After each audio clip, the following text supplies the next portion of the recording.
দাদার আমল থেকেই আমাদের তখন ধান চালের ব্যবসা ছিল আমার দাদার সময়। তখন তো ব্যবসা বাংলাদেশের মধ্যে মনে হয় সেটাই ছিল, ধান চালের ব্যবসা। তখন ধান চালের ব্যবসা করতো। তার পরবর্তী পর্যায়ে আমার আব্বায় গাড়ির ব্যবসা করলো, গাড়ির ব্যবসা করলো।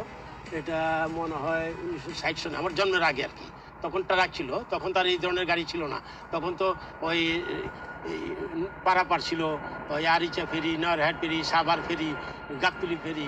তখন আর এই ডাইরেক্ট কোনো গাড়ি ছিল না। তখন আমাদের গাড়ি চলতো ওই আমিনবাজার থেকে নয়হাট পর্যন্ত, আর এখানে চলতে হইলে এই গাবতলী থেকে গুলিস্তান পর্যন্ত।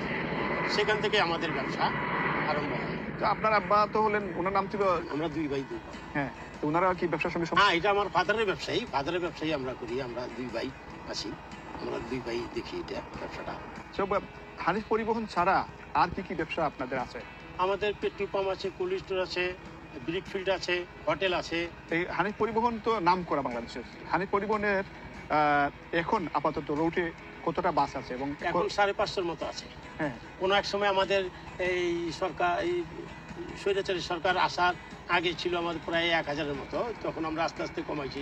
আমরা খুব একটা সুবিধা পাই নাই, রোড পারমিট ঠিক মতো করতে পারি নাই, ওই গাড়ি ঠিক মতো চলতে পারে নাই। এই জন্য আস্তে আস্তে গাড়ি করছি, গাড়ি কমাই ফেলছে।